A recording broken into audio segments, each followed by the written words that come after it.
Հայաստանում շարունակվում է մեր ժողովրդին մասսայաբար խաբելու եւ գլուխ լվանալու այս կամպանիան։ Դուք հիշում եք, երբ որ անցյալ տարվա օգոստոսին կարծեմ կնքվեց Վաշինգտոնի այդ խայտառակ դեկլարացիան եւ ձեր խոնարհ ծառան բացատրեց, որ սա նշանակում է միջանցքի բացում եւ մեր սուվերենության կորուստ եւ ապագայում հնարավոր է Սյունիքի կորուստ։ Դուք հիշում եք ինչպիսի հարցակում եղավ իմ վրա եւ իմ գործընկերների վրա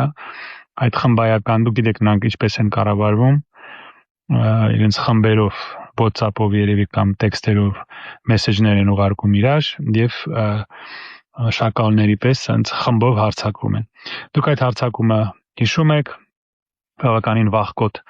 եւ նրանց զայրույթը պայմանավորված էր նրանով, որ ես բացատրում եմ, թե իրականությունում ինչ է կատարվում եւ ինչ հետևանքների մենք կգանք։ Դուք տեսաք, որ բոլոր այն բաները, որի մասին ես զգուշացնում եմ, եղավ։ Վերջապես արդեն բաց ասեցին, որ սա լինելու է, դե նրանք ասում են տրիպ, մեր հարևանները ասում են ոչ, սա Զանգեզուրի միջանցք է, որ Միացյալ Նահանգների մասը լինելու 74%,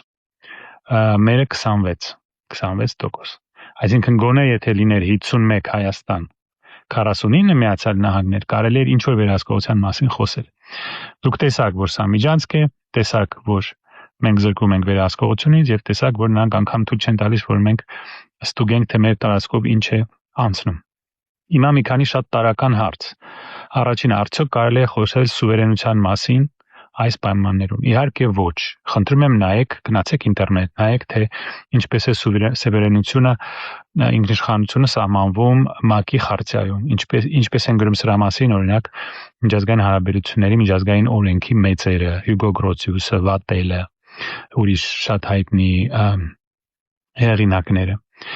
Սուվերենություն նշանակում է, որ տվյալ տարածքում պետություն ունի բացարձակ վերահսկողություն իր ռեսուրսների։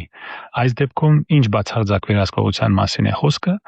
երբ մենք ունենք միայն 26%-ը։ Փաստորեն մենք զիջեցինք մեր սուվերենությունը եւ այն է 49 տարով, հետո հնարավոր է եւս 100 տարով։ Սա նշանակում է, որ մենք կորցրեցինք մեր սուվերենությունը, որը հնարավոր է այլևս հետ չեն կարողանալ բերել։ Եվ կա մի քանի ուրիշ հանգամանք, որի մասին մենք խոսենք։